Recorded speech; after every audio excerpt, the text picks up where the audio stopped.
جو وزارت براوانیا امریکا سرک دونالد ترامپ نقشه براوانیا موشکان آشکارا کرو گوت اوه دی پیشکفتنا امریکا هم بر دجمنان دیار بکد. آرمانجا ما بکرتی مسوگر کرنه که ام دکارن هر موشکک دجی امریکا بیتا تقاندن لهر دمکی و لهر جهکی آشکرا بکن. سیاست براوانیا موشکان سنگ دخت سرگفن ولاتن هورک وکو چین و روسیا دگل گفن ولاتن آرامی تک دیدن وکو کوریا باکور و ایرانه. با هورکن ما ام دبینن هو چه دکن و لهم بروان ام کرداران دکن. 2, 1, 0, ignition. پنتاگون 20 موشکن ارده بو آسمانیان زیده تر دامزراندن. بو ریگریه لهر موشکه برو امریکا بید.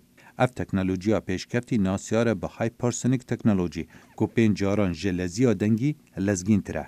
او بریار دانانا موشکان لوالهی آسمانی هیا با آشکرا کرن و ویران کرن موشکان دجمنان بکرترین دم. SDI, the Strategic Defense Initiative. اف بیروکه دست پیشخریا براوانی استراتیجی یا سروک بری رانالد ریگن یا ناسیار به جنگ استیران لسالین هشتیا دا لبیرتینه. پیدا چون لسر موشکا براوانیا لدمکه دید که راپور دبیجن کار بدستن کوریا باکور لوی هفتی یل واشنطنن بو دانستاندنان لسر احتمال کمبون کادیا بلند تناف برا دونالد ترامپ و ریبری کوریا باکور کیم جونگ آن. ترامپ هول دادت رخنگران پشراز بکت ود بیجت کاروی سرکی وکو سروک پاراستنا امریکایا.